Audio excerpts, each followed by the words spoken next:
¿Cómo están? Mi nombre es Robert Márquez, trabajo con WCS y digamos que no soy un experto en oso, pero tengo algunos años trabajando. Vengo trabajando con la especie desde el año 99 y mi interés acá nuestro interés acá es que entiendan un poco el proceso que estamos llevando a cabo con este proyecto y nos empecemos todos a vincular en pro de la conservación de nuestras especies. Y especies importantes, todas lo son, como el oso de anteojos. Entonces, esta presentación, lo que vamos a hacer un poco acá, es explicarles, digamos, todas las fases del proyecto, y vamos a caer un poco, ya que estamos en un ambiente académico, vamos a caer un poco en la parte metodológica y que vamos en algún momento cuál es la parte importante de todos aquellos diseños que hemos visto en algún momento en las clases, además de comprender el proyecto per se. Y después vamos a tener una ronda de preguntas donde podemos aclarar las dudas que a ustedes les surjan sobre la especie, sobre la metodología, sobre el proyecto, etcétera, etcétera. Entonces, como este es un proyecto de conservación del oso andino, en el núcleo de conservación Tantamá Farallones Munchique, y el proyecto, como se les dijo hace un momento, lleva como nombre Conservamos la Vida. Pero hablemos primero un poquito del oso andino. El oso andino es una de las 8 especies de osos que viven en el mundo. Ya es que esto o lo voy a tumbar o me voy a caer. Eso es. Es una de las 8 especies de osos que viven en el mundo, pero es la única que vive en Sudamérica. ¿Así me escuchan bien? ¿No? Perfecto. Lamentablemente. La distribución del oso va desde Venezuela, Colombia, Ecuador, Perú y Bolivia. Se distribuye a lo largo de estos 5 países y pasa eventualmente a Argentina y eventualmente pasa a Panamá. Pero digamos, estos registros, tanto en Panamá y en Argentina, son registros casuales de osos que entran y salen. Por lo tanto, no se toma como estos 2 países como distribución de la especie. Si hablamos un poco de el oso versus las otras especies, el oso andino es el único sobreviviente de aquellos osos de cara corta que vinieron de Norteamérica. Y desde el punto de vista evolutivo, la rama del oso andino es la más antigua después de la del panda. Entonces estamos hablando básicamente de un animal que conserva características antiguas. El oso andino es un oso mediano en comparación a los otros osos. Su tamaño va en los machos desde 1,100 m a 2,200 m y pesa aproximadamente entre los 60 y los 175 kilos. Este es el peso habitual. En algunos sitios los osos pueden bajar a tener pesos de aproximadamente 45 kilogramos. Las hembras pesan aproximadamente 2/3 de lo que pesa un macho. Algo importante en el oso andino es que nosotros, cuando hablamos de oso fontino, oso andino, generalmente identificamos un oso negro que tiene un antifaz. Esa es la manera como generalmente lo vemos, pero esto puede variar mucho. Nosotros tenemos osos que efectivamente tienen un antifaz, se puede ver claramente, se les puede decir propiamente osos de anteojos, pero tenemos osos de anteojos que dejaron las gafas en la casa, que no tienen ningún tipo de marca facial y son totalmente negros. Y podemos ver osos que tuvieron el exceso de pintura y se pintaron absolutamente toda la cara. Y el color del oso no es solamente negro y blanco. El color del oso puede ir de negro a crema, y fíjense que las marcas pueden ir de blanco a rojizo. Entonces, no solamente tenemos este oso clásico negro con marcas. Alerta, esto va a explotar. No, ya pasó.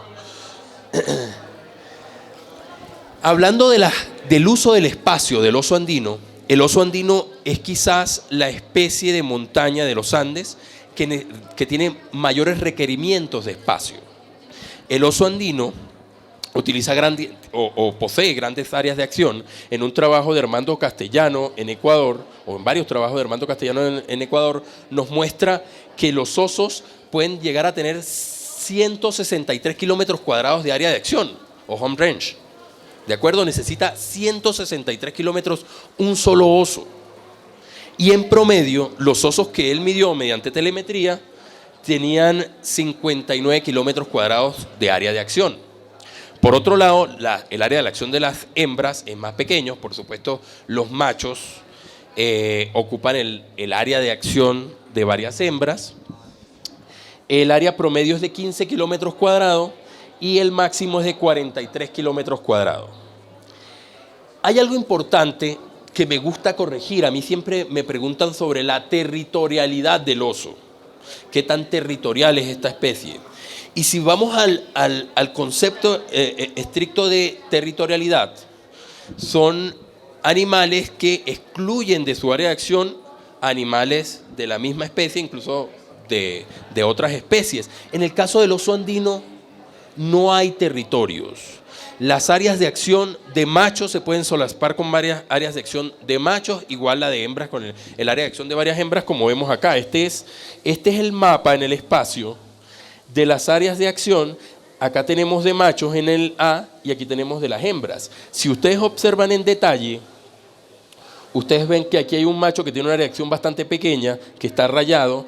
Encima hay un área de acción de otro macho en gris y encima está el gran macho, el pepito del área, que tiene una área de acción muy grande, que seguramente debe ser un macho grande que tiene muchas hembras a lo largo de su área de acción, pero fíjense que se solapan. Aquí los machos no están ahuyentándose unos a otros. Lo que sí pensamos que hay es una evasión espaciotemporal. Yo no estoy contigo. O sea, después que yo me vaya, tú llegas. Pero los dos al mismo tiempo no vamos a estar.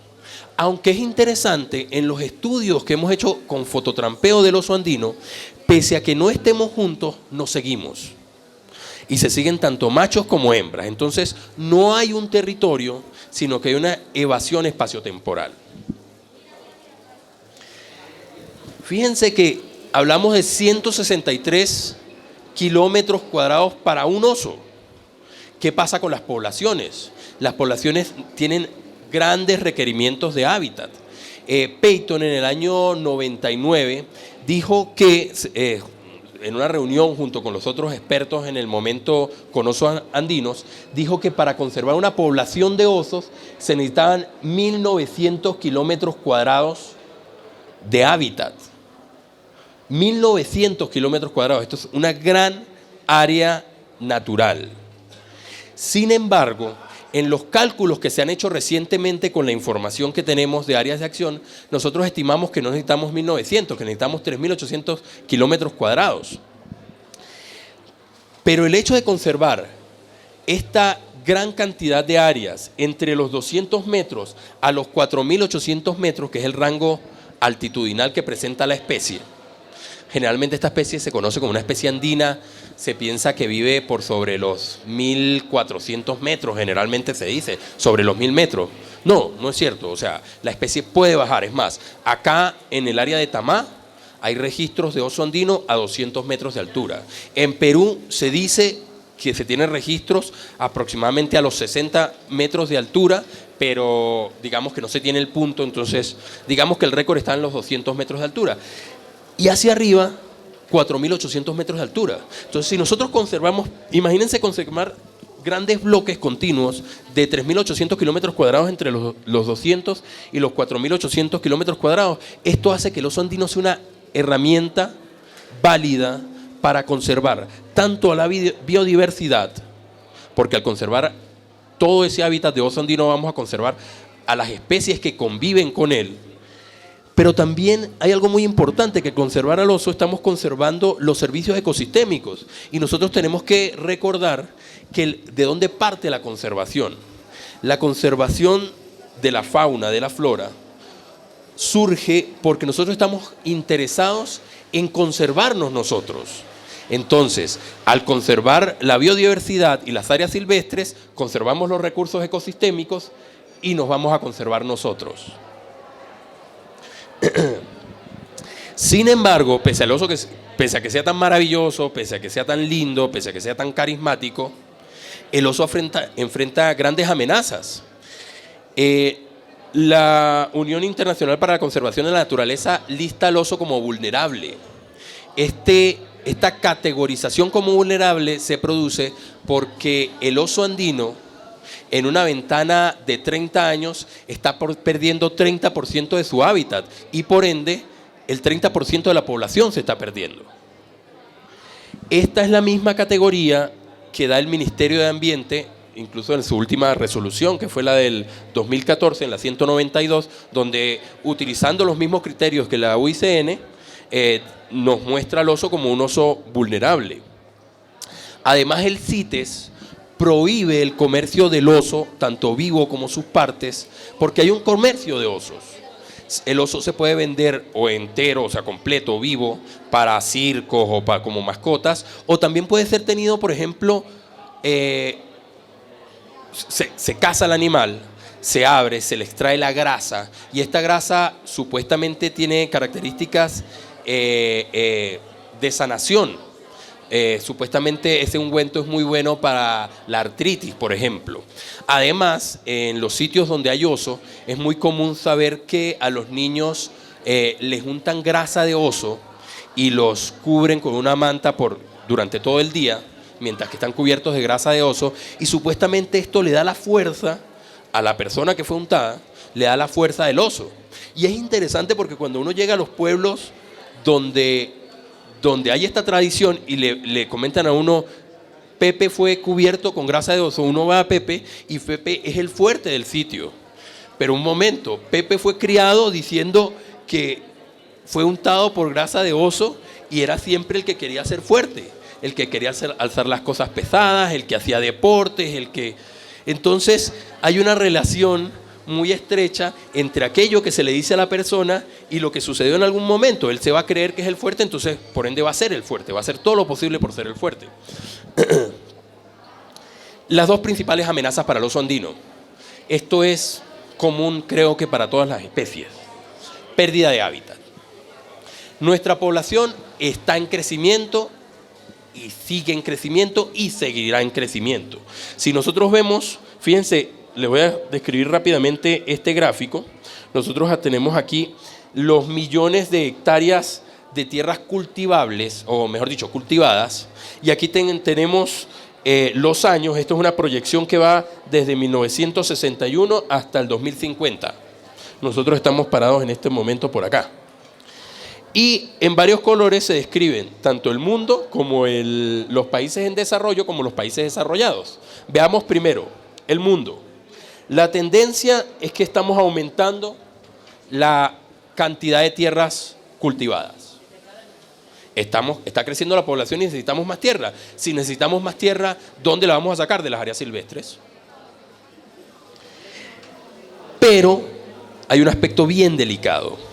Si nosotros vemos la raya naranja, que son los países desarrollados, la tecnificación ha hecho durante los últimos años que ellos reduzcan la cantidad de áreas para producción y por el contrario ellos están retrocediendo muchas áreas y están volviendo a áreas, no digamos estrictamente naturales, pero sí están recobrando algunas áreas. Caso típico, Italia. Italia en muchas áreas que son viñedos o que eran viñedos, se hizo una tecnificación en un sector, se produce exactamente la misma cantidad de uvas en ese sector y todo lo demás fue plantado con especies del sitio. Entonces están recobrando el área.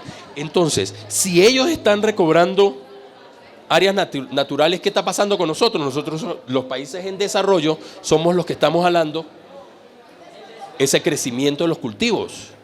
Y si vemos este mapa que es de la FAO, nosotros tenemos aquí en azul oscuro y rojo oscuro, rojo fuerte, la deforestación per se.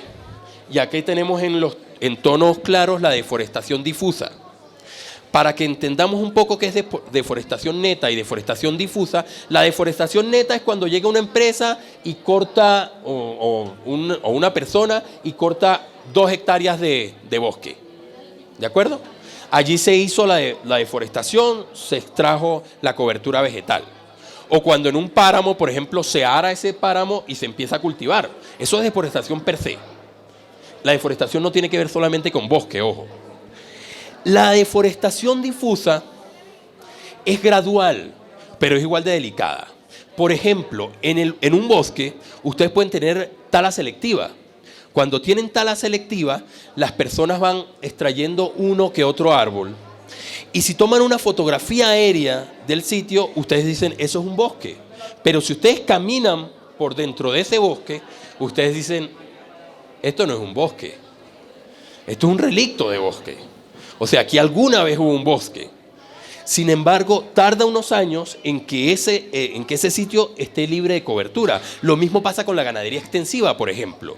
El pisoteo del ganado y el ramoneo por decirle de alguna manera, no es ramoneo, el rumiar, no recuerdo el nombre, el comer de las vacas hace que la composición de ese páramo cambie. Y al cabo de 30 años nosotros no tenemos un páramo allí, tenemos un área de pastizales. Eso es deforestación difusa. Fíjense, vámonos a los Andes de Colombia. Deforestación difusa en todos lados.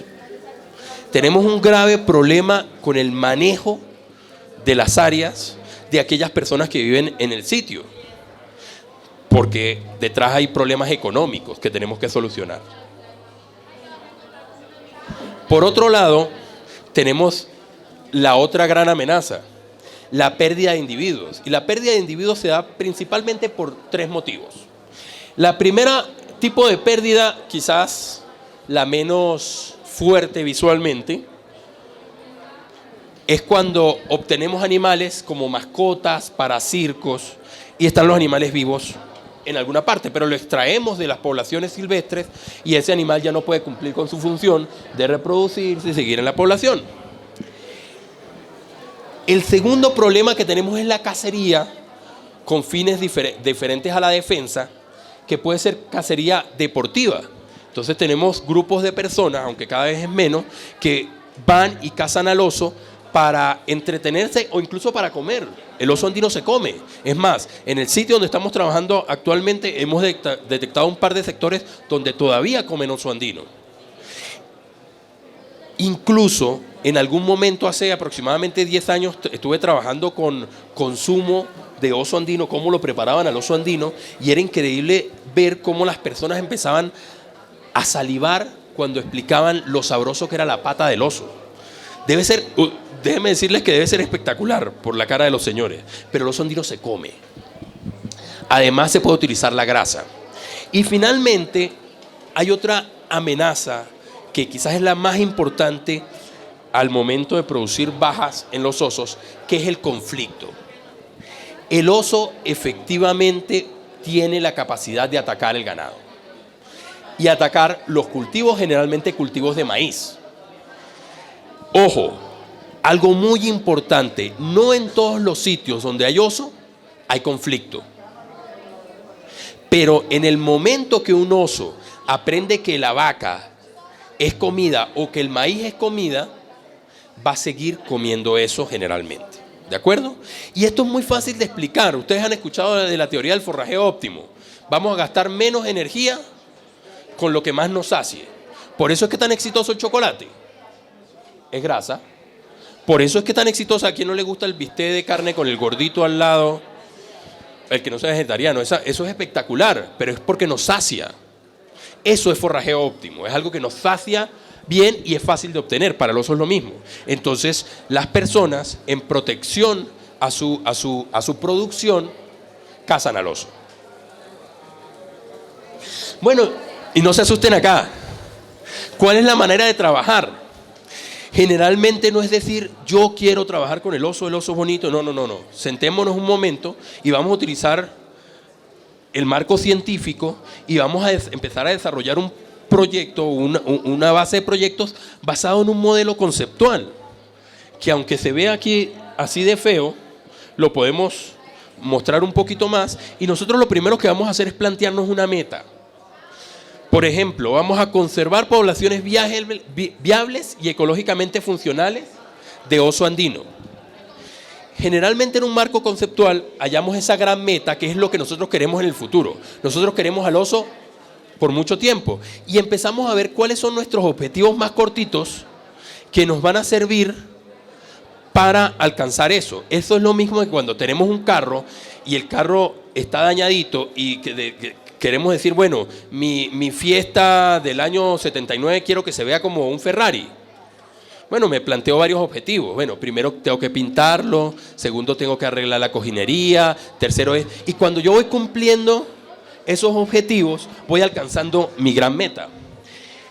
Luego que tenemos un objetivo, identificamos cuáles son las amenazas a ese objetivo. Por ejemplo, nuestro primer objetivo acá es conservar paisajes continuos de al menos 3.800 kilómetros cuadrados. Como le dije, esa es el área que nosotros calculamos que se necesita preservar continua para conservar osos andinos. El otro es reducir la mortalidad de oso inducida por humanos. Las dos grandes amenazas. La pérdida de hábitat y la pérdida de individuos van a ser nuestras dos grandes amenazas, pero nosotros empezamos a estudiar un poco más allá. ¿Por qué existe pérdida y fragmentación? Bueno, existe porque las áreas protegidas son insuficientes.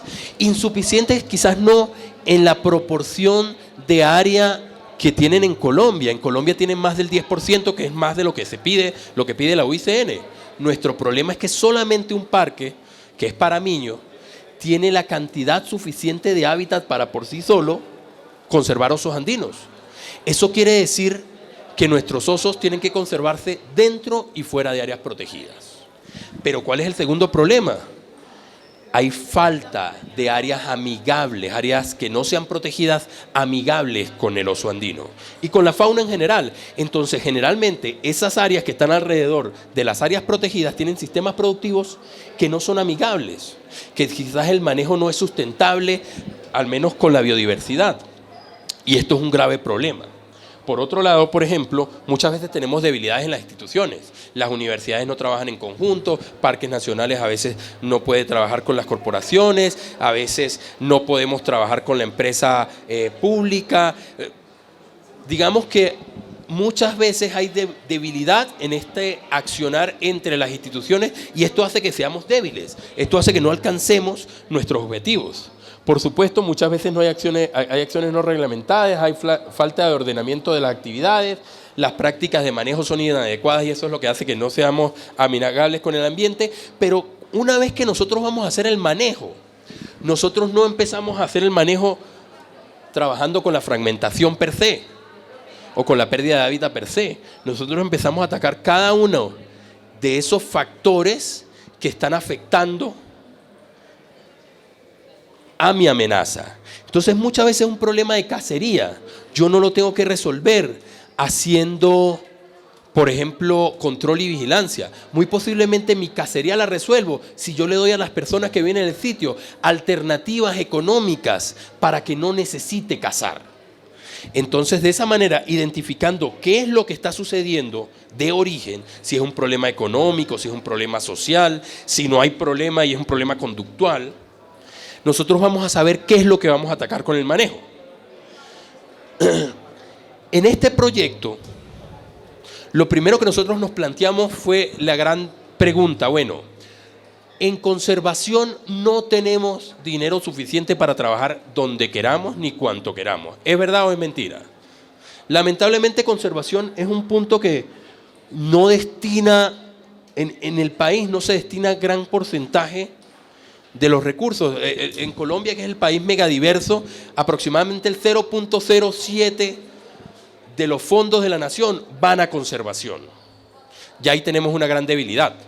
Entonces nosotros tenemos que empezar a ver dónde vamos a trabajar, dónde queremos golpear para que ese golpe sea más fuerte. Y lo primero que hicimos fue generar un modelo de la distribución del oso andino. Es interesante contarles acá que muchas veces cuando hablamos de modelos, siempre pensamos en modelos empíricos. Han escuchado en Maxen, por ejemplo. ¿Alguno de ustedes ha escuchado los modelos de Maxen? Son modelos en donde tenemos puntos de presencia de una especie y le damos variables que ponemos a correr en programas junto a esos puntos y nos muestran un mapa de distribución. Muchas veces estos programas son muy útiles cuando nosotros tenemos la capacidad de tener muchos puntos a lo largo de las áreas y nosotros sabemos según la historia natural de la especie, cuáles son las variables que están afectando a esa especie o cuáles son las que podrían afectar a la especie. Y ahí podemos generar un buen modelo. Lamentablemente, en la mayor parte de los modelos que generalmente se publican y se hacen, la toma de datos no es estandarizada y no se hace a lo largo de toda el área que se debería hacer, y muchas veces los modelos terminan siendo el resultado de donde la persona pudo obtener datos y no donde realmente la especie está. Entonces, en el caso del modelo que nosotros hicimos, nosotros trabajamos durante 8 años en Venezuela, tomando información. Nosotros logramos generar un modelo con 1.400 puntos de presencia de oso andino, más independientes, más una cantidad de variables, y nosotros identificamos qué es lo que afecta al oso. Y basado en qué es lo que afecta al oso, nosotros después hicimos un modelo de principios fundamentales. Y el modelo de principios fundamentales dice, bueno, el oso vive en las áreas entre los 1.000 y los 4.800 y los 4.200 metros de altura. Por debajo de eso hay un problema de la distancia que hay. Entonces, por debajo de los 1.400 metros, todo lo que esté dentro de los 8 kilómetros es hábitat de oso, porque es el desplazamiento que tiene el oso a esa gran área núcleo. Por encima de los 4.200 son 5 kilómetros lo que se puede desplazar el oso fuera de ese rango altitudinal. Pero además de eso, decimos que el oso vive en bosques, en áreas de páramo, en áreas de arbustales que sean poco intervenidos o nada intervenidos. Y además de eso, damos un valor de densidad máximo que pueden tener de carreteras o centros poblados para que esté presente el oso. Entonces, basado en eso, generamos un modelo de la especie que es estos parches morados que ven acá. Bueno, pero no tenemos el dinero para trabajar allí. ¿Qué hacemos? Prioricemos. Basados en el plan de conservación del oso andino para Colombia, nosotros utilizamos 3 criterios. Primero, el criterio biológico. Nosotros necesitamos parches de al menos 3.800 kilómetros cuadrados. En segundo lugar, un criterio que es más la probabilidad de conservación. Entonces, establecimos las áreas que hubiese un gran porcentaje de áreas con algún sistema de protección. Nosotros incluimos parques nacionales, parques regionales, incluimos las áreas de páramo, que actualmente no se deberían tener acciones de manejo dentro de las áreas de páramo, áreas de comunidades negras y territorios colectivos de comunidades negras y áreas, territorios indígenas. Estos territorios, pese a que permiten hacer algún tipo de manejo y extracción, no se permite hacer tanta extracción como se hace en las áreas que no están protegidas por ningún tipo de régimen. Y el resultado fue este que está acá. Acá nosotros vemos 5 núcleos. En rosado vemos las áreas protegidas, en azul vemos las áreas que no son protegidas o que no están protegidas bajo ninguna de estas 5 figuras. Y aquí nosotros tenemos áreas continuas de más de 3.800 kilómetros cuadrados que tienen una gran cantidad de áreas protegidas. Entonces nosotros podemos invertir allí esfuerzos para buscar lo que queremos, que el oso se conserve a lo largo de tiempo en Colombia. Esto no quiere decir que no vamos a trabajar en otro sitio, pero vamos a enfocarnos en esos núcleos. Y nosotros iniciamos este proyecto Conservamos la Vida trabajando en el núcleo que queda entre Tatamá, Farallones, Munchique. ¿De acuerdo? Esa es el área de Cordechocó, CBC, Carder y CRC. ¿De acuerdo? Para que nos ubiquemos un poco en el espacio. Bueno, pero ¿qué vamos a hacer allí?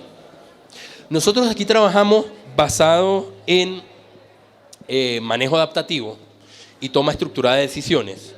¿Y qué quiere decir esto? Nosotros, las respuestas de manejo van a cambiar dependiendo de la información que nosotros vamos captando. Entonces, fíjense que lo primero que nosotros tenemos que hacer es hacer un diagnóstico que nos permita saber en qué nivel estamos.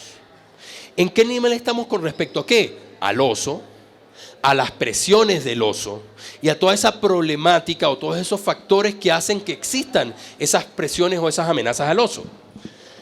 Una vez que nosotros sabemos cómo está el oso y cómo están esas presiones que afectan al oso, nosotros empezamos a hacer una concertación donde nosotros vamos a escoger la acción de manejo más adecuada para atacar ese problema en un cierto sitio. Por ejemplo, imagínense ustedes que en un sitio acá cerca, digamos, ¿qué podemos poner cerca? Paramillos. Digamos, en un área, en el área de Paramillos, nosotros detectamos que el problema es que hay cacería de osos porque la gente tiene conflictos con el oso. Y el problema es un problema económico realmente. La gente depende mucho del ganado y tiene poco ganado, entonces cualquier pérdida de ganado que tenga por el oso va a sufrir la gente. Entonces decidimos que hay que darle una alternativa económica a esa persona. Y yo voy y le digo la fresa. La fresa es lo mejor que tú puedes cultivar. Y la persona llega y cultiva fresa y se quiebra a los 3 meses y vuelve a tener ganado. Porque nosotros generalmente, cuando recomendamos acciones de manejo, no hacemos un estudio socioeconómico, un estudio que tiene que incluir mucho el contexto local, donde nosotros sepamos realmente qué es lo que podemos hacer. Entonces, en esa concertación, nosotros vemos por sitio, después de que hemos priorizado dónde trabajar, escogemos qué exactamente es lo que se puede hacer, que sea sustentable en el tiempo, que sea competitivo en el tiempo, que además de eso tome el contexto local, por lo cual no le vamos a ofrecer locuras, y por supuesto que incluya la diversidad del sitio. No a todas las personas le podemos recomendar que siembren papas, no a todas las personas le podemos recomendar el turismo. Tenemos que diversificar las acciones, porque si recomendamos a todo el mundo que traigan turistas está bien. O sea, los 2 primeros que se metan en el cuento van a estar bien 2 meses, pero las 50 demás personas que van a poner la misma empresa turística o el mismo tipo de empresa turística se van a dar cuenta que se va a diluir la cantidad de turistas y no van a poder prolongar esta actividad en el tiempo. Se quebró. Una vez que tenemos esto, hacemos la implementación de esas acciones de manejo que hemos concretado y finalmente hacemos monitoreo. Pero fíjense que hay un montón de etapas y esto necesita fondos. Dado esto, nosotros nos hemos dado cuenta que la mejor forma de trabajar es la articulación entre las instituciones público-privadas. Y de aquí nace este proyecto. Este proyecto es una asociación, un grupo abierto, porque pueden ingresar o incluso salir actores continuamente, que está constituido por organizaciones gubernamentales, CBC y Parques Nacionales Naturales de Colombia. Además están organizaciones no gubernamentales como WCS y además están fundaciones que trabajan directamente con empresa privada. La fundación del Grupo Argos, tenemos apoyo de Argos directamente, de EPSA, de Celsia. Este tipo de asocio nos permite varias cosas. Tener a la gente permanentemente en el área. La gente generalmente de las instituciones gubernamentales siempre van a estar allí. Tener la capacidad técnica, que muchas veces proviene desde organizaciones no gubernamentales, desde universidades, e incluso, ¿tiempo? ¿Ya se me acabaron los 50 minutos? Oh, me emocioné. ¿Cuánto tiempo llevamos? Oh. Me emocioné, perdónenme. Y tenemos este asocio de organizaciones y en este momento yo quisiera que Néstor nos apoyase un poco con la importancia de este proyecto con Parques Nacionales y posteriormente Diana nos apoyase con diciéndonos cuál es la importancia.